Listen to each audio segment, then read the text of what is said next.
Shalom para pemirsa yang berbahagia, senang sekali kita bertemu dalam diskusi pelajaran Sekolah Sabat dalam pelajaran yang ke-11 yang dipersembahkan oleh Gereja Masih Advent Hari ke-7 Uni Indonesia Kawasan Barat. Judul pelajaran kita minggu ini adalah Meterai Allah dan Tanda Binatang bagian pertama. Masih bagian yang pertama, jadi mari kita lanjutkan minggu depan lagi. Tapi sebelumnya apa sih yang akan kita bahas? Kita akan melihat bagaimana Tuhan bekerja di akhir zaman ini, juga bagaimana setan bekerja di akhir zaman ini. Supaya kita tahu ada di bagian mana kita dan meterai atau tanda apa yang nanti akan dipasangkan di dalam kehidupan kita. Untuk membahas ini semua, kita akan sama-sama berdiskusi bersama dua narasumber kita, Pendeta Sony Situmorang, Direktur Komunikasi Uni Indonesia Kawasan Barat, dan juga Pendeta Edwin Berhitu, Direktur Komunikasi Conference Jawa Barat. Shalom Bapak Pendeta sekalian. Halo. Terima kasih sudah hadir, terutama Pendeta Edwin, sudah lama tidak bertemu. Semoga sehat-sehat dan senang sekali para pemirsa bisa menyapa kita kali ini. Dan seperti biasa saya akan menyebutkan beberapa nama yang sudah say hi terlebih dahulu kepada kita melalui kolom komen. Kalau boleh saya lihat ada nama baru seperti Izal, ada Ibu Silvana Sondak yang mengatakan penjelasan yang selalu ditunggu setiap minggunya. Terima kasih sekali untuk dukungannya. Dan juga ada Bapak Michael Gabrish, dikatakan, pendeta saya mau usul bagaimana sesekali bisa kolaborasi dengan para pendeta di Uni Kawasan Timur katanya. Menanggapi hal ini, Pendeta Edwin, ada yang mau disampaikan? Ya, saya pikir luar biasa ya kalau bisa berkolaborasi dengan Pendeta Uni Timur. Tentunya ini jangkauan dari hamba Tuhan Pendeta Sony Situmorang, dan dengan kolaborasi itu mungkin menambah sumringah kata orang Jawa ya, lebih hangat lagi. Mungkin begitu Ibi. Iya, terima kasih. Dan Pendeta Sony Situmorang, bagaimana tanggapannya untuk usul yang sama, Pendeta? Silakan. Baik, kita akan pelajari. Saya akan berkomunikasi dengan Direktur Komunikasi Uni Timur karena bagaimanapun itu merupakan domain beliau. Tapi kalau seandainya boleh, ya kita kolaborasi. Tidak ada masalah di situ. Terima kasih. Terima kasih sekali, dan saya tahu jarang-jarang Direktur Komunikasi Barat dan Timur bertemu kemarin di Manado ya, jadi sangat senang sekali boleh saling menyemangati dan sharing suka duka menjadi Direktur Komunikasi seperti itu ya. Terima kasih sekali para pemirsa yang sudah menyatukan kita di dalam platform ini, bukan hanya bertemu dengan para istilahnya anggota jemaat, tapi juga tamu-tamu di luar jemaat kita dan juga para pemimpin-pemimpin kita di dalam gereja kita. Terima kasih. Saya akan membacakan ayat inti dari pelajaran minggu ini sebelum Pendeta Edwin Berhitu akan membuka kita dalam doa. Dalam Wahyu 7 ayat 2 dan 3 dikatakan, "Dan aku melihat seorang malaikat lain muncul dari tempat matahari terbit. Ia membawa meterai Allah yang hidup, dan ia berseru dengan suara nyaring kepada keempat malaikat yang ditugaskan untuk merusakkan bumi dan laut. Katanya, janganlah merusakkan bumi atau laut atau pohon-pohon sebelum kami memeteraikan hamba-hamba Allah kami pada dahi mereka." Silakan Pendeta Edwin. Tuhan yang penuh kasih, Allah yang rahmani, Allah yang berkerajaan sorga, sungguh kami mengucap syukur. Oleh karena Engkau berkenan kepada kami boleh bertemu di dalam diskusi pelajaran Sekolah Sabat. Dan tentunya dengan hikmat yang datangnya dari sorga, kami boleh sama-sama belajar bersama bagaimana rencana Allah untuk kami manusia dan umat-umat bumi ini. Berkatilah kami, bahkan berkati para pemirsa dimanapun berada yang menyaksikan tayangan ini. Kiranya kesatuan Roh Suci menjadi bagian kami sekalian. Di dalam nama Yesus yang indah kami berdoa. Amin. Amin. Terima kasih Pendeta. Mari kita berdiskusi bersama para pemirsa. Jika ada pendapat ataupun pertanyaan, boleh dimasukkan di kolom komen dari video ini dan kami akan dengan senang hati menanggapinya di episode-episode yang mendatang. Baik, marilah kita mulai dari pelajaran hari Minggu dengan judul Ketekunan yang Teguh. Di sini Pendeta Edwin kita diingatkan kembali apa-apa saja sih pekabaran malaikat yang sudah kita bahas selama ini. Dari malaikat pertama dan juga ketiga. Dan kita akan melihat dua karakteristik dari orang-orang umat Allah di akhir zaman. Apakah itu? Boleh Pendeta ingatkan kami akan hal ini. Silakan. Ya. Menarik sekali Ivi tentang pelajaran pasal yang ke-11, ini tentang meterai Allah dan tanda binatang. Yang sesungguhnya ini adalah akhir dari kehidupan manusia di bumi ini, dan disinilah ditentukan siapa kita sebenarnya, apakah kita umat Allah atau bukan, kita lulus atau tidak. kita masuk surga atau tidak. Itulah sebabnya kenapa di hari Minggu kita memiliki judul ketekunan yang teguh. Kenapa ketekunan yang teguh? Tadi Livi sudah katakan bahwa di akhir zaman ini sebenarnya Allah membutuhkan manusia-manusia, umat-umat Allah yang setia. Bukannya setia, dia juga kokoh dalam penyembahan kepada Sang Pencipta. Di awalnya seperti itu. Kenapa? Karena kita sudah mengalami tanda kutip degradasi rohani, ya. Kita sudah tidak bisa melihat lagi kebenaran itu menjadi bagian yang harus kita miliki secara hakiki. Sehingga itu tergerus oleh zaman, kita kalah dengan zaman, maka pelajaran ini mengingatkan kita. Tadi 3 pekabaran malaikat, ya, yang takut akan Allah, sembahlah Tuhan, lalu Babel kota tua itu yang memabukkan, lalu kalau kita juga ada di menyembah patung dan binatang itu, maka kita akan terima cawan murka Allah. Nah, mengingat ketiga hal tadi, pekabaran 3 malaikat itu, maka di pelajaran hari Minggu menekankan bagaimana umat-umat Allah harus kokoh di dalam penyembahan dan ketekunan kepada Allah. Yes, betul sekali. Jadi dari peringatan ini seperti yang kita ketahui, ini bukan saja sebuah peringatan, tapi juga merupakan 3 harapan besar gitu ya. Tapi juga merupakan nubuatan gitu, jadi akan terjadi. Dan umat Allah yang dikarakteristikan di sini adalah orang-orang yang bertahan melewati semua hal yang sudah disebutkan. Terima kasih sekali Pendeta Edwin. Pendeta Sony, pertanyaan berikutnya, apakah ketekunan yang teguh dimaksudkan ini sama dengan iman gitu? Mungkin orang-orang agak bingung ya, iman yang teguh atau ketekunan yang teguh, apakah artinya sama atau ada maksud lain di balik itu? Silakan Pendeta Sony. Baik, terima kasih. Berbicara ketekunan, maka kita tidak akan lupa kata Yunani itu apa? Hupomone. Jadi paragraf kedua dibicarakan, atau ketekunan yang teguh, yang artinya seorang yang berani menghadapi segala tekanan, bahkan tantangan di zaman akhir. Lalu pertanyaannya, apakah ini sama dengan iman? Kita ingat iman sering kita katakan itu ya pisteo, pistis, artinya apa? Sesuatu yang dihidupkan. Jadi apa yang kita percaya kita hidupkan. Lalu apakah sama ketekunan dan iman? Ivy baca paragraf keempat mungkin. Ya, menyembah Sang Pencipta bertentangan langsung dengan menyembah binatang dan menemukan ekspresinya dalam orang-orang yang menuruti perintah-perintah Allah dan memiliki iman kepada Yesus. Konflik terakhir atas kesetiaan kepada Kristus atau kesetiaan kepada kuasa binatang ini berkisar seputar penyembahan, dan inti dari pertentangan besar antara yang baik dan yang jahat ini adalah hari Sabat. Para pemirsa sudah lihat apa yang Anda katakan jika seorang menuruti perintah-perintah Allah. Itu sangat berkaitan dengan hupomone atau ketekunan. Lalu dan beriman kepada Yesus. Artinya itu merupakan terintegrasi satu sama lain. Kenapa? Karena pada akhir zaman ini, di mana kita hidup oleh iman, maka kita akan berhadapan dengan apa? Binatang dan patungnya.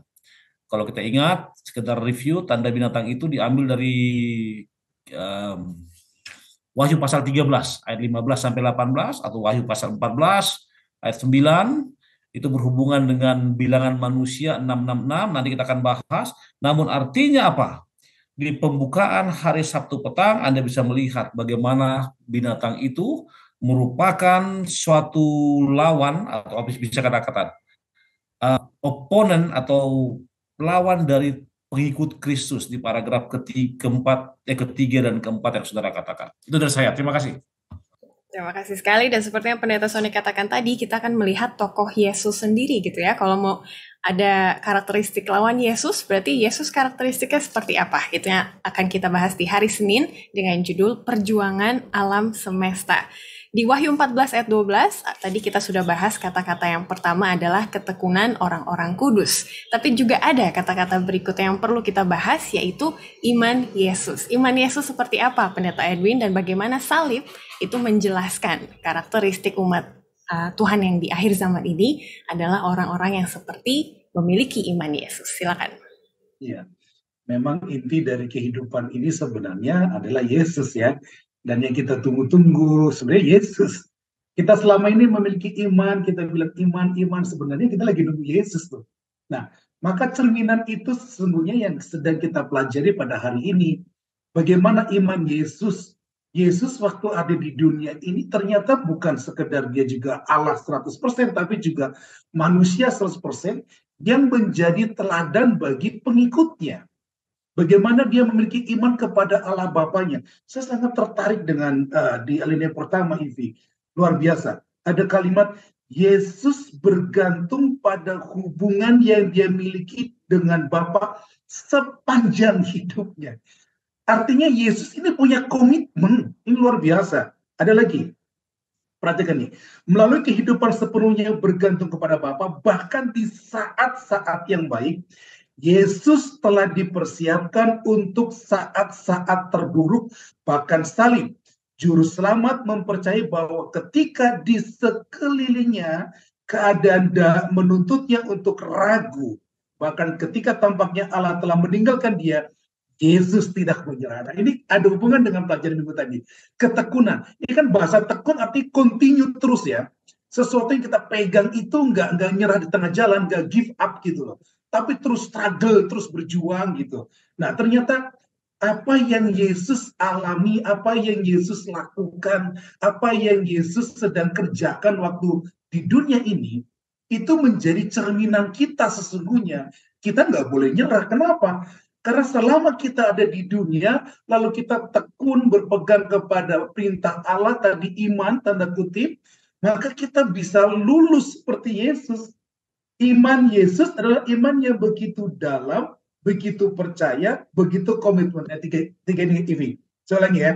Iman Yesus adalah iman yang begitu dalam, satu. Begitu percaya, begitu mutlak. Begitu dalam artinya nggak terukur lagi nih. Kokoh banget nih dalam Yesus. Lalu begitu percaya ini mutlak gitu loh. Yesus percaya sama Allah tuh percaya mutlak. Kita juga begitu mutlak, artinya percaya saja Allah tuh punya anugerah yang luar biasa untuk kita. Yang harus kita pegang. Tadi itu bicara ketekunan. Lalu yang ketiga bicara komitmen. Wah, ini luar biasa. Yesus aja loh, Allah Tuhan kita. Dia komitmen, gak mau kalah. Dari sejak lahir sampai disalib sampai mati, Yesus berkomitmen untuk menyelamatin siapa kita manusia. Harusnya kita manusia komitmen yang sama. Itulah iman Yesus yang harus diteladani. Gitu ini. Ini menarik sekali. Iya, menarik sekali. Yang saya garis bawahi juga sama sepertinya dengan yang Pak Pendeta garis bawahi juga, karena sangat-sangat berkenaan sekali. Jadi teringat saya akan Ibrani 11, di situ kata orang adalah the Hall of Fame, ataupun tokoh-tokoh Alkitab yang besar gitu ya, ditulis di sana. Henok tidak mati, dia beriman. Terus siapa lagi, satu lagi, Habel mati, tapi dia juga beriman. Abraham disuruh keluar dari tanahnya, dia beriman. Nuh disuruh nggak kemana-mana, di dalam bahtera, dia juga beriman. Jadi artinya adalah terlepas dari situasi dan kondisi, terlepas dari sikon, iman itu tetap harus teguh ya pendeta, walaupun hasilnya tidak kelihatan baik-baik di mata manusia. Terima kasih sekali. Nah, ini menarik, Pendeta Sony Situmorang, paragraf terakhir kalimat pertama dikatakan, namun iman bukan sesuatu yang tiba-tiba muncul. Nah, jadi gimana awalnya ataupun proses supaya ada iman Yesus di dalam hati kita? Karena itu yang menjadi karakteristik umat Allah di akhir zaman. Silakan Pendeta. Baik, terima kasih. Ketika kita lihat judulnya The Cosmic Struggle atau Perjuangan Alam Semesta, tentunya penulis punya alasan khusus kenapa sampai dia membuat judul pelajaran hari Senin Perjuangan Alam Semesta, di mana ada komponen iman. Ya, tadi dikatakan ketekunan itu sangat berasosiasi dengan iman. Bahkan kata Yunaninya ketekunan itu mengarah kepada kesetiaan. Kesetiaan itu dalam bahasa Inggris itu faithfully.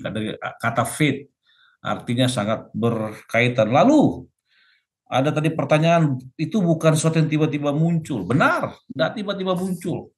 Bahkan tadi Ivy dan juga Pastor Edwin sudah ada membahas secara aplikasi. Kita kan coba lihat konteks. Saya selalu katakan ingat konteks dan konsep. Konteks tadi Ivy sudah katakan oleh Abraham hidup oleh iman, ini hidup oleh iman. Dan benar di paragraf keempat ada kalimat orang benar akan hidup oleh iman. Namun untuk lebih lengkap, Ivy baca lengkap paragraf keempat. Ya.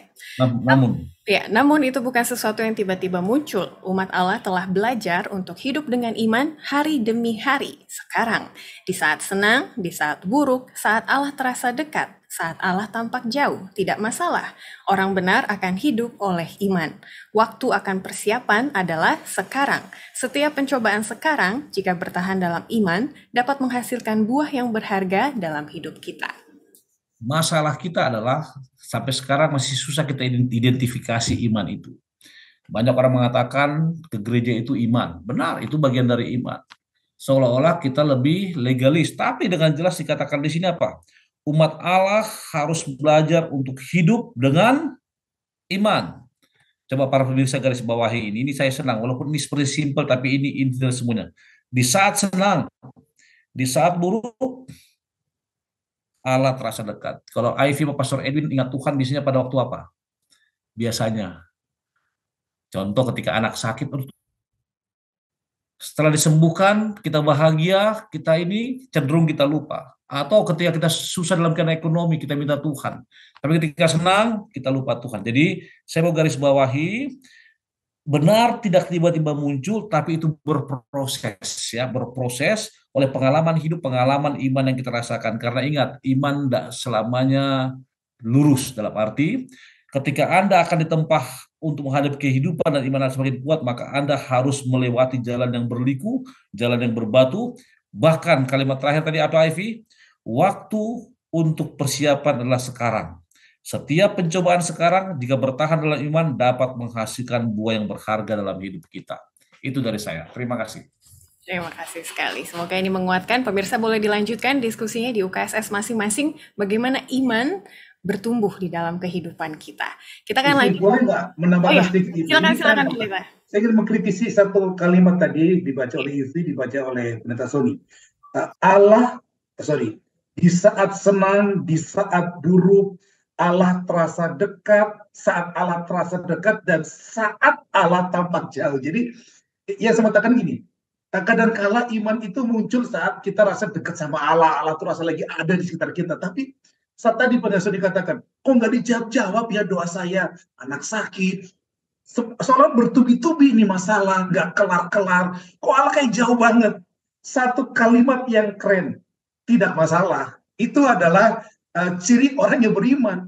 Mau Allah terasa jauh ke, Allah terasa dekat ke, maka iman tetap jalan. Itu keren banget, itu maksud saya ini. Ya, terima kasih. Mungkin bahasa sekarangnya legowo gitu ya, apa aja gitu ya. Sok atuh gitu kalau kata bahasanya Pendeta ya. Orang Sunda. Iya. Oke.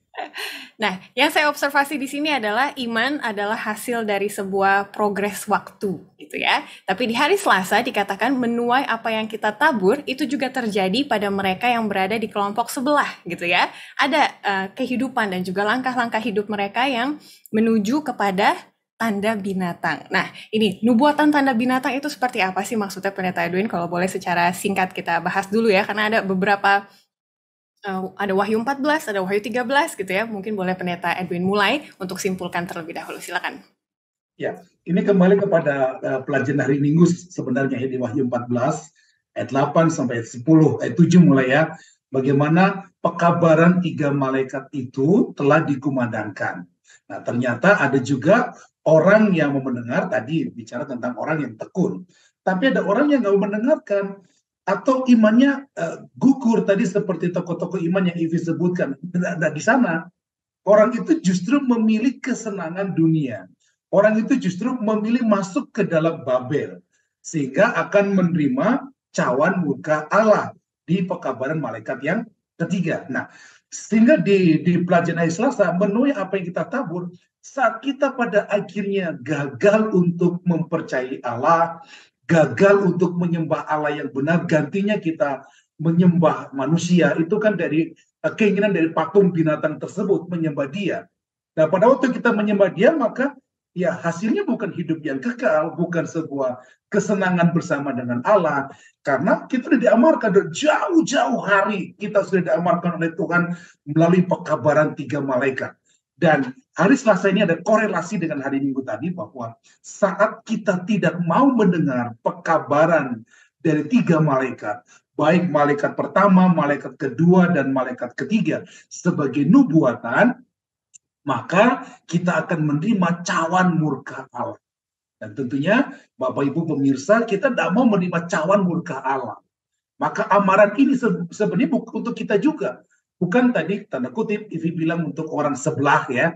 Ya, orang sebelah tanda kutip orang yang memang yang nggak mau, ini bukan siapa-siapa, mereka yang memang menggantikan penyembahan yang benar kepada penyembahan yang palsu.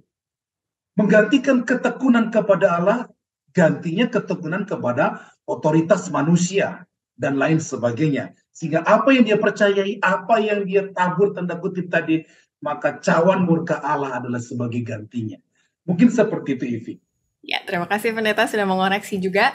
Dan persis seperti yang di hari Selasa dikatakan bahwa hal ini sudah terjadi sebelumnya. Dalam sejarah kita tahu ada masa kegelapan gitu ya, di mana nubuatan tentang tanda binatang ini berpusat pada intoleransi agama, boikot ekonomi, penganiayaan, dan juga keputusan mengenai kematian. Nah, tapi di akhir zaman akan terjadi lagi, begitu ya Pendeta Sony Situmorang. Dan di sini dikatakan seperti yang Pendeta Edwin katakan tadi, ada juga iblis di paragraf terakhir ya, sedang mempersiapkan orang-orang yang mengaku Kristen tapi berkompromi. Nah, itu mungkin kita akan bahas di situ. Kompromi seperti apa supaya kita juga hati-hati terhadap nubuatan tanda binatang ini. Silakan Pendeta. Baik, terima kasih para pemirsa. Jadi ketika AFI bertanya itu, maka kita kembali ke judul. Ya, jadi meterai Allah dan tanda binatang. Pertanyaan sekarang, apa tuh meterai Allah? Apa tuh tanda binatang? Kan begitu. Saya sudah buka di pembukaan. Tanda binatang itu artinya tanda yang terdapat dalam Wahyu pasal 13. Binatang sendiri ada di Wahyu pasal 14. Kalau bicara binatang, maka kita akan kembali ke sosok binatang ya.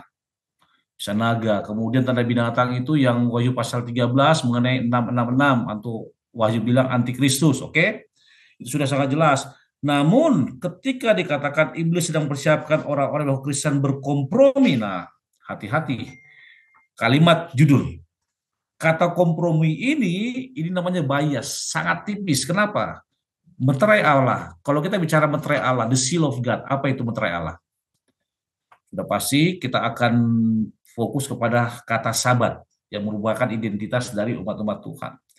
Lalu ketika bicara mengenai tanda binatang, sesuatu yang berlawanan. Kalau para pemirsa lebih kritis di paragraf kedua, paragraf ketiga, paragraf keempat, itu dibahas mengenai tanda binatang. Bahkan coba baca Ivy di paragraf keempat. Ya, nubuatan tanda binatang adalah tentang mata rantai terakhir dalam rantai kefasikan ini. Seperti penganiayaan di masa lalu, itu dirancang untuk memaksa setiap orang untuk menyesuaikan diri dengan seperangkat kepercayaan tertentu dan sistem ibadah yang disetujui. Perhatikan kalimat pada masa lalu. Sekarang apakah pemaksaan? Pemaksaan secara halus, saudara, coba perhatikan. Ayo baca itu, iblis. Paragraf ke-6. Iblis sedang mempersiapkan orang-orang yang mengaku Kristen yang berkompromi dalam hidup mereka untuk menerima tanda binatang ketika ujian terakhir datang kepada kita di masa depan.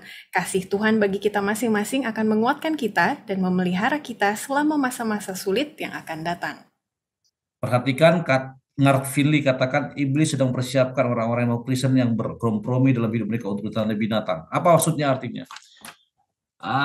Mungkin tidak paksaan. Boleh jadi hobi Anda membuat Anda jauh dari Tuhan. Kesukaan Anda sering ke mall, lifestyle gaya hidup Anda, apalagi ya, keinginan untuk memiliki berfokus kepada harta duniawi. Bagaimana Ivy?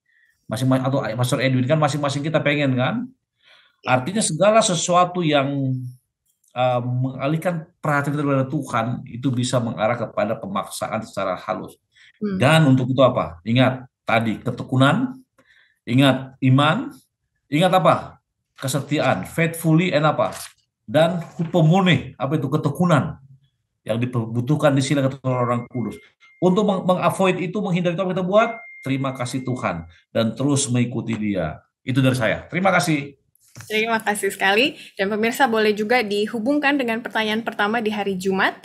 Dengan cara apakah sikap-sikap yang sama itu, seperti sikap-sikap binatang ya, dapat tertanam di dalam hati kita tanpa kita sadari? Mungkin kata keyword tadi ya, kata kunci pertama adalah kompromi. Apakah ada kata-kata kunci yang lain selama minggu ini yang bisa menjadi perenungan kita?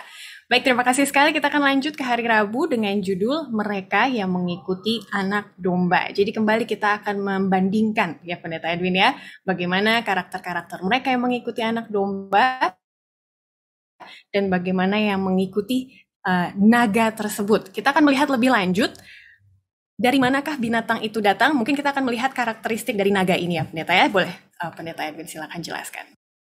Iya, terima kasih Vic. Jadi di pelajaran hari Rabu ini sebenarnya sedang mengidentifikasikan tentang Yesus Kristus ya. Dan memang di dunia ini hanya ada dua pilihan, dualisme ya.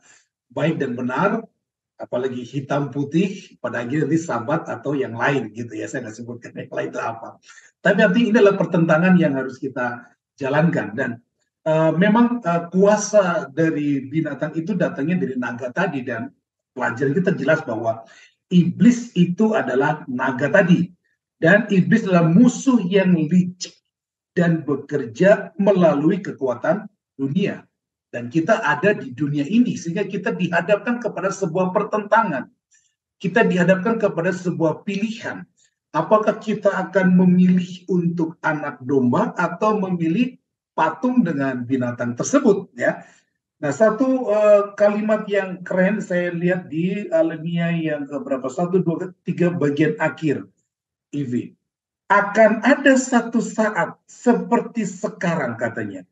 Tidak ada jalan tengah, tidak ada posisi netral. Adalah aku abstain lah, aku nggak milih, nggak bisa.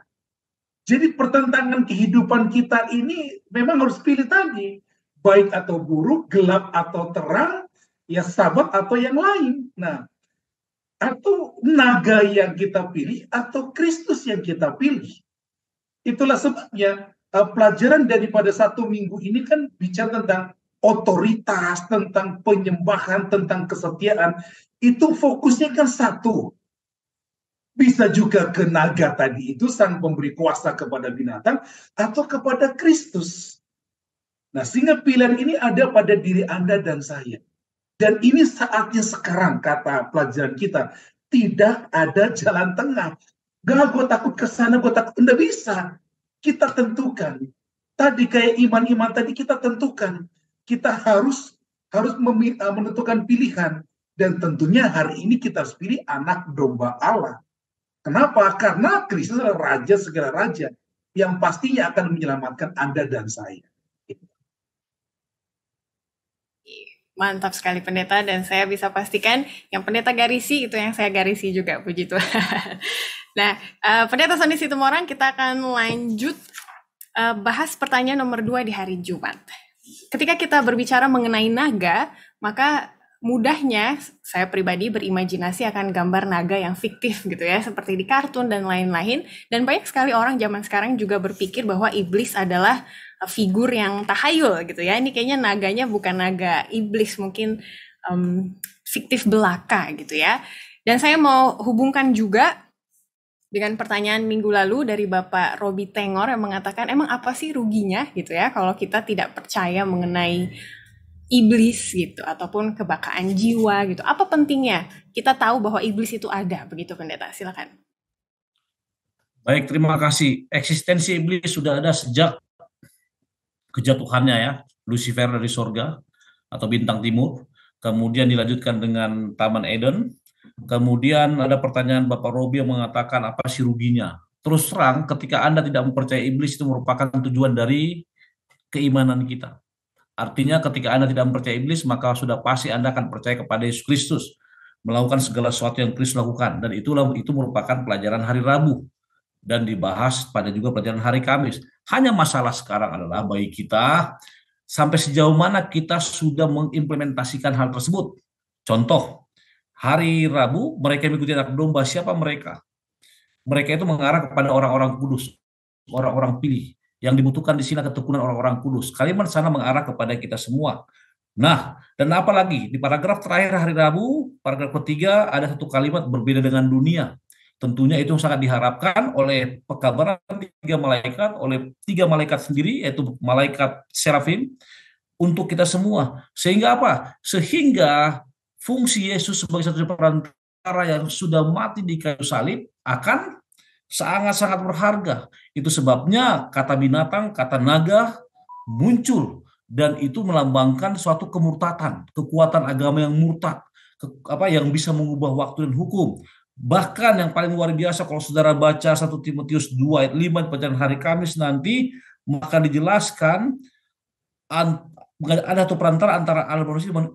Ada satu perantara, sorry kadang-kadang saya cepat-cepat saudara karena ada yang saya kejar, antara manusia dan Allah, itu Yesus Kristus. Nah, sedangkan ada satu agama yang murtad, saya tidak sebutkan namanya, mengajarkan bahwa iman antara Allah dan manusia berdosa. Artinya imam sendiri, oke? Kata imam di sini kita sudah tahu mengarah kepada satu sosok yang dalam buku Wahyu dikatakan patung binatang yang menyerupai patung binatang. Artinya patung itu artinya yang mirip dengan binatang aslinya. Dan coba perbedaannya. Ketika kita percaya bahwa hanya Kristus sendiri yang menjadi perantara kita, maka ada satu ajaran yang murtad yang mengatakan bahwa imam. Atau Ivy boleh baca paragraf ketiga hari Kamis, tapi jangan baca kata R-nya. Oke. Sementara itu, 1 Timotius 2 ayat 5 mengajarkan bahwa ada satu perantara antara Allah dan manusia, yaitu manusia Yesus Kristus. Sebaliknya, satu gereja mengajarkan bahwa imam adalah perantara antara Allah dan manusia berdosa. Tetapi karena imam sendiri adalah manusia berdosa, ia tidak dapat menjadi perantara kita karena ia juga membutuhkan seorang perantara.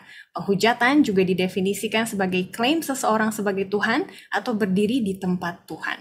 Cukup.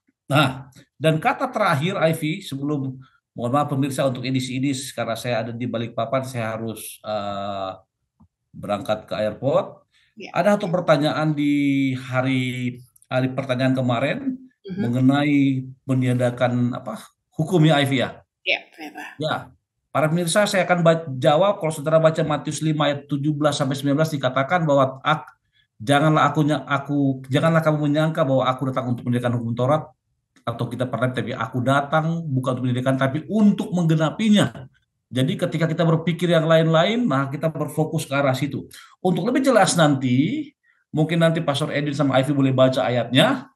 Namun intinya adalah, ingat, ketika saudara mengikuti anak domba yang adalah Yesus sendiri, maka jangan pernah lupakan dia. Kenapa? Karena dialah juru selamat kita, dan bersama dia kita sekarang, dan nanti di surga yang bakal kita akan bersama-sama dia. Itu dari saya Ivy, Tuhan berkati kita. Baik, terima kasih sekali Pendeta Sony. Jadi sudah menggabungkan bahwa hari Rabu dan hari Kamis itu sama-sama membahas mengenai karakteristik orang-orang yang mengikuti anak domba dan juga karakteristik orang-orang yang mengikuti binatang tersebut ya. Jadi dari hari Rabu tadi kita melihat bagaimana ini adalah pilihan kita ya Pendeta Edwin, kita tidak bisa berada di tengah-tengahnya. Dan di hari Kamis ada satu identifikasi, ada satu tanda pengenal yang jelas gitu ya dari kedua kelompok ini, yaitu siapa perantara mereka. Tadi Pendeta Sony Situmorang sudah jelaskan bahwa perantara dari kelompok tanda binatang adalah seorang manusia yang berdosa. Tapi siapa perantara? Ini kita harus fokus kembali sesuai judulnya ya. Yesus satu-satunya perantara kita. Apa yang membuat Yesus spesial dan cocok untuk menjadi perantara kita? Silakan Pendeta Edwin. Ya, baik, terima kasih. Ini menarik sekali dan saya sangat setuju sekali bahwa hidup kita ini dasarnya harus Yesus. Kenapa? Nah, izinkan saya membaca dua ayat dalam kitab Perjanjian Lama. Yang pertama dalam Yesaya 43 ayat yang pertama. Tetapi sekarang beginilah firman Tuhan yang menciptakan engkau, hai Yakub, yang membentuk engkau, hai Israel. Saya potong dulu. Di sana ada yang berfirman, namanya Tuhan, maka pangkatnya ada dua ditekankan, yang menciptakan, yang membentuk. Artinya Tuhan yang berfirman dalam ayat 1 pasal 43 adalah Tuhan pencipta. Lalu dalam bahasa Indonesia maka ada namanya kalimat langsung. Artinya kalau kalian langsung ada tanda petik, lalu dia ngomong sendiri. Dia ngomong begini, jangan takut sebab aku telah menebus engkau. Maka kita tahu yang menebus kita siapa? Yesus. Maka kalau kita mau simpulkan, Yesus penebus, maka Yesus penebus ini yang lagi ngomong di pasal 4:31, dia juga pencipta dan pembentuk kita. Apa buktinya? Yesaya 44 ayat 23. Ayat 24 maksud saya. Yesaya 44 ayat yang ke-24. Beginilah firman Tuhan, yang berfirman Tuhan, jelas kata Tuhan di sana huruf besar. Beginilah firman Tuhan penebusmu. Maka ini dibalik. Yang berfirman adalah Tuhan, Tuhan penebus. Maka kita tahu yang menebus kita adalah Yesus. Yang membentuk engkau sejak dari kandungan, yang membentuk. Lalu ada tanda kutip dikatakan, akulah Tuhan yang menjadikan segala sesuatu seorang diri. Membentangkan langit, yang menghamparkan bumi, siapa yang mendampingi aku? Maka kalau kita bisa simpulkan, Ivi, kenapa tadi Ivi tanya, kenapa sih kita harus percaya Yesus satu-satunya perantara? Dua ayat ini lagi menegaskan, Yesus itu pencipta, Yesus itu juga penebus gitu. Maka Yesus juga yang berkomitmen, tadi ada kata yang kita sudah ambil ya, terminologi yang kita ambil bahwa Yesus komitmen. Dan dia konsisten loh, sejak memunculkan ayat ini, sejak ia mulai memprogramkan kalau manusia jatuh dalam dosa, maka Yesus yang turun. Dan Yesus konsisten dengan itu. Lo bayangkan, Yesus aja konsisten dan komitmen. Dia perantara kita. Gak ada alasan ini bagi kita untuk tidak mempercaya Yesus adalah satu-satunya perantara kita ini. Amin sekali pendeta, dan teringat saya bahwa di tengah-tengah dari pekabaran 3 malaikat ada kata Injil yang kekal. Bagaimana Yesus sendiri menghidupkan 3 pekabaran malaikat ini gitu ya. Jadi kalau kita kehilangan arah, saya harus bagaimana, hidup saya harus bagaimana, kita bisa lihat Yesus pendeta ya sebagai teladannya, maka kita akan berada di dalam umat yang sisa yang benar tersebut. Baik pemirsa, terima kasih sekali sudah bersama dengan kami di episode ini. Kita akan masuk ke dalam kesimpulan sebelum kita akan melihat beberapa pertanyaan yang telah masuk dari episode yang sebelumnya. Jadi saya kembalikan ke pendeta Edwin lagi terakhir di dalam bagian pertama dari pelajaran mengenai meterai Allah dan tanda binatang. Apa yang mau diingatkan kepada kita minggu ini? Silakan pendeta. Ya, kalau kita ditanya sama orang, apakah Anda mau masuk surga? Jawaban kita sudah pasti, mau masuk surga. Ya, itu satu. Nah, untuk bisa masuk surga, maka ada satu syarat yang mutlak, yaitu percaya kepada Yesus, tekun dalam iman kepada Yesus, dan sembahlah Yesus. Maka itu adalah jawaban untuk mengerti meterai Allah dan tanda binatang sebagai lawannya. Agar kita bisa masuk surga, maka ikutilah meterai Allah. Dan meterai Allah yang kita pelajari sepanjang 1 minggu ini, kita lagi belajar tentang bagaimana makna kekudusan hari Sabat menjadi pertaruhan bagi umat-umat Allah di bumi. Amin. Semoga itu sudah jelas menjadi penekanan bagi pelajaran kita minggu ini. Pendeta, mari kita tanggapi pertanyaan yang telah masuk. Saya akan bacakan pertanyaan pertama yang datang dari akun Global Ministry. Minggu lalu kita bahas mengenai hati-hati mempercayai hati nurani gitu ya, karena hati nurani juga bisa membawa kita kepada jalan yang salah. Pertanyaannya adalah bagaimana kita tahu ya pendeta kalau hati nurani kita ini sedang membimbing kita kepada jalan yang benar atau jalan yang salah. Silakan pendeta. Iya, ini menarik ya, saat tadi disebut Ivi ada Henok, ada siapa lagi, Nuh ya. Jadi itu bukan kata hati. Saat kita memiliki hubungan yang kontinu tiap hari dengan Tuhan, maka kita tahu itu jalan Tuhan. Itu adalah jalan menuju kebenaran. Dan kita akan dibisikkan hal itu. Jangan khawatir Pak, dari Global Ministry tadi ya. Saya yakin benar. Kenapa Henok mampu untuk melakukan? Karena Henok bergaul erat dengan Tuhan. Dan saat kita bergaul erat dengan Tuhan, kita akan mampu mengerti. Contoh, simpel. Saat kita bergaul sama orang tua, ada juga anak yang tidak bergaul sama orang tua.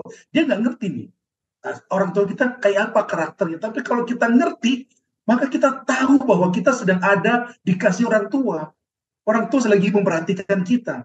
Itu ada tanda yang simpel saat kita menjadi anak yang baik, lalu kita turut kepada orang tua, maka hal-hal ini menjadi hal yang harus kita kerjakan bersama dengan Tuhan.